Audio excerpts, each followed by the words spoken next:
তৃতীয় শ্রেণীর আমার গণিত বইয়ের দ্বিতীয় পর্যায়ক্রমিক মূল্যায়নের 5 নম্বর প্রশ্নপত্র। কি আছে দেখো, একের দাগের শূন্যস্থান পূরণ করো যে কোনো 10টি। 2 টাকা 20 পয়সা সমান কত পয়সা? 2 টাকা 20 পয়সা, 1 টাকা মানে আমরা কত জানি? 100 পয়সা। তাহলে 2 টাকা মানে কত হবে? 2 টাকা মানে 200 পয়সা, তার সঙ্গে 20 পয়সা যোগ হবে, তাহলে এটা হয়ে যাবে 220 পয়সা।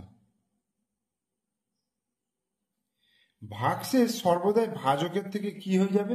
ভাগশেষ সর্বদাই ভাজকের থেকে ছোট হবে।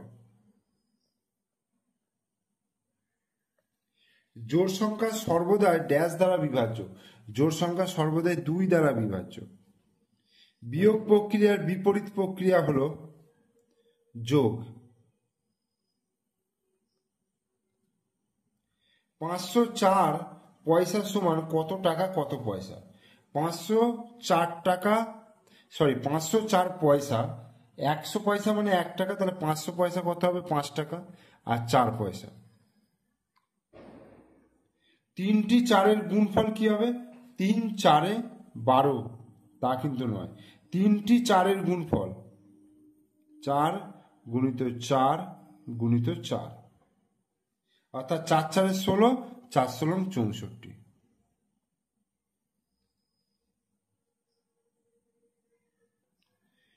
এরপর দশক হলো এককের কত গুণ? 10 গুণ। রেখা হলো অসংখ্য বিন্দুর সমষ্টি। ড্যাশ পয়সা সমান 1 টাকা, 100 পয়সা সমান 1 টাকা। 3টি 9-এর যোগফল কত হবে? 3 গুণিত 9, 3 9 27।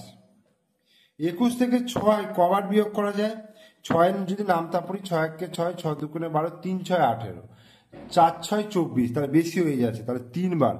21 থেকে 6 3 বার বিয়োগ করা যায়, 3 বার। তবে হর্ষই দন্ত নয়, 3 বার বিয়োগ করা যায়। দুটি ক্রমিক জোড় সংখ্যার অন্তর সর্বদা কি হয়ে যাবে? 2। দুটি ক্রমিক জোড় সংখ্যা, ধরো 2 4 6 8, এগুলো হচ্ছে পরপর জোড় সংখ্যা, এদের দুজনের অন্তর সবসময় কি হবে? 2 হবে। একটি 100 টাকার নোট খুচরো করলে কটি 5 টাকার কয়েন পাওয়া যাবে?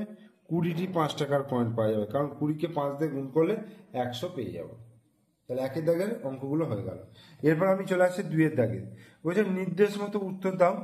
কয়েকটা বলেছে 315 সংখ্যাটি 3 দ্বারা বিভাজ্য কিনা যুক্তি দিতে বলেছে। 3 দ্বারা বিভাজ্য হতে গেলে কি হতে হয়, কি করতে হয়? যে অঙ্কগুলো যোগ করতে হয়, অর্থাৎ 5 আর 1 6, 6 আর 3 9। যে যোগফলটা আসবে সেই যোগফলটা যদি 3 দিয়ে বিভাজ্য হয়, তাহলে এই সংখ্যাটা 3 দিয়ে বিভাজ্য হবে। তাহলে 9 হচ্ছে 3 দ্বারা বিভাজ্য, তাহলে 315 সংখ্যাটি 3 দ্বারা বিভাজ্য। বোঝা গেল? কোন ভাগ অঙ্কে ভাজক 7, আচ্ছা এটা 3 দ্বারা বিভাজ্য হলো, বিভাজ্য, কারণ 3 যুক্ত 1 যুক্ত 5 সমান 9, এটাকে লিখতে পারবো 3 গুণিত 3 আকারে, তাই 3 দ্বারা বিভাজ্য। কোন ভাগ অঙ্কে ভাজক 7, ভাগফল 11, ভাগশেষ 2 হলে ভাজ্য কত? ভাজ্য সমান কত? ভাজক গুণিত ভাগফল, ভাজক মানে হচ্ছে 7, গুণিত ভাগফল হচ্ছে 11, যুক্ত ভাগশেষ, তাহলে 7 11 77, 78 79, 79। 1 ডজন কলার দাম 48 টাকা হলে 2 জোড়া কলার দাম কত?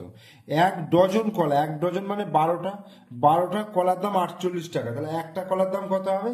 48কে 12 দিয়ে ভাগ করলে 4 12 48, তার মানে 4 টাকা। একটা কলার দাম 4 টাকা, 2 জোড়া কলা মানে 4, 2 জোড়া কলা মানে 2 দুগুণে 4টে, তো 4টে কলার দাম 4 4 16 টাকা। অঙ্কটা আমি কোর্সে দেখাচ্ছি, দেখো গয়ের অঙ্কটা।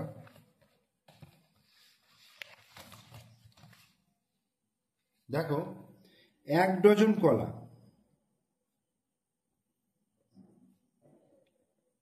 1 ডজন কলা সমান 12টি কলা,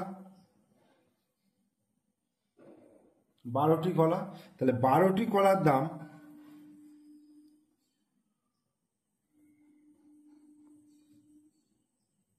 দাম 48 টাকা। তাহলে একটি কলার দাম তাহলে কি হয়ে যাবে? ভাগ করতে হবে, তাহলে 48কে 12 দিয়ে ভাগ করবে, 48 ভাজিত 12, তাহলে 4 টাকা। এইবার আমাকে 2 জোড়া কলা বলেছে, 2 জোড়া কলা মানে দেখো 2 জোড়া দুজোড়া মানে 2 গুণিত 2, অর্থাৎ 2 দুগুণে 4টি। তাহলে 4টি কলার দাম তাহলে কি হবে? 4টি কলার দাম 4 গুণিত 4, 4 4 16 টাকা।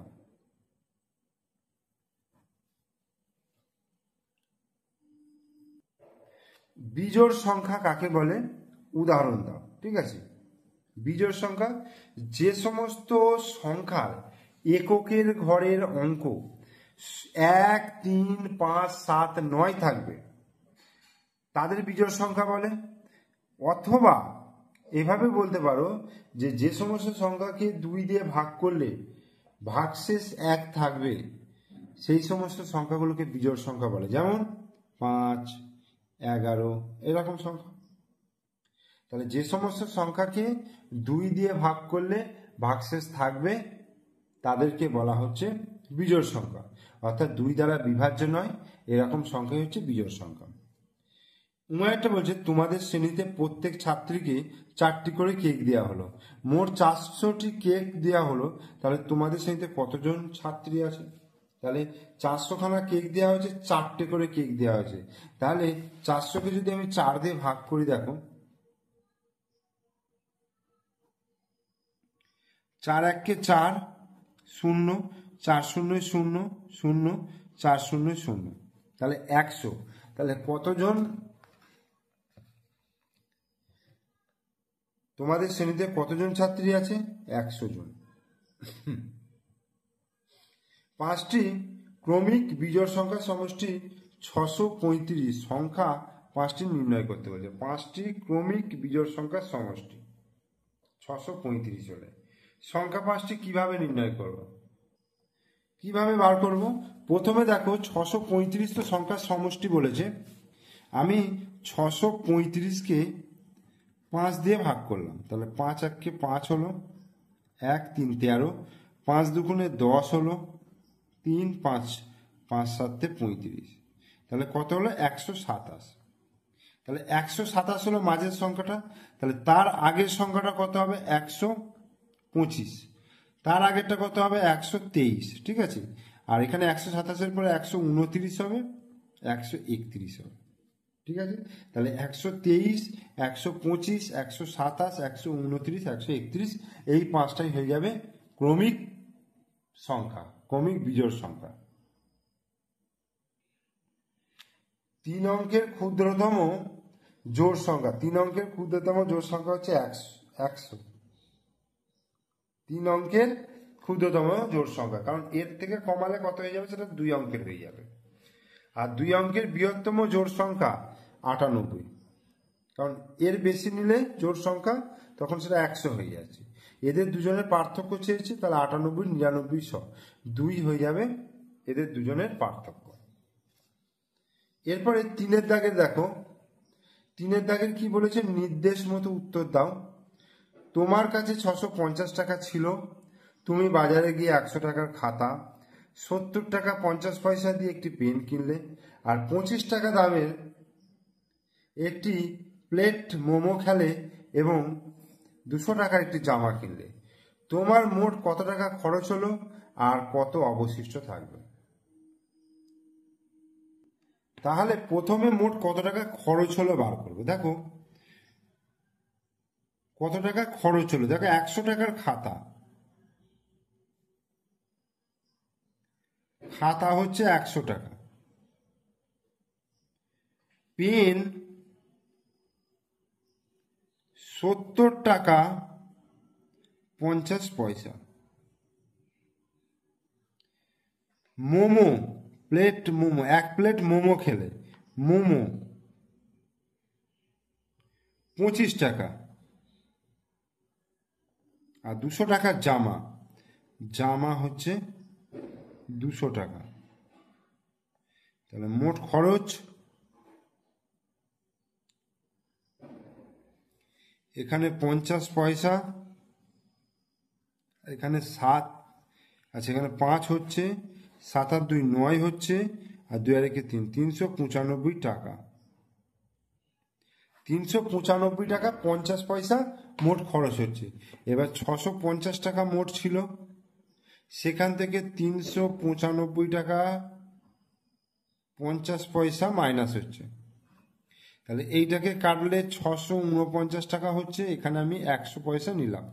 100 থেকে 50 বিয়োগ করলে 50 পয়সা হলো, আর এখানে 4 থেকে 5 বিয়োগ করলে 9 থেকে 5 বিয়োগ করলে 4, আর এখানে হচ্ছে 9, 10, 11, 12, 13, 14, 5 দিতে হাতে 1, 3 আর 4, 5, 6, 2, 254 টাকা 50 পয়সা অবশিষ্ট থাকবে।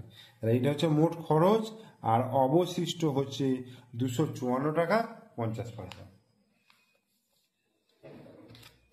এরপর তোমার কাছে 85 টাকা আছে, তা থেকে তুমি 38 টাকার খাতা, 10 টাকার পেন ও 5 টাকা 50 পয়সার পেন্সিল কিনলে।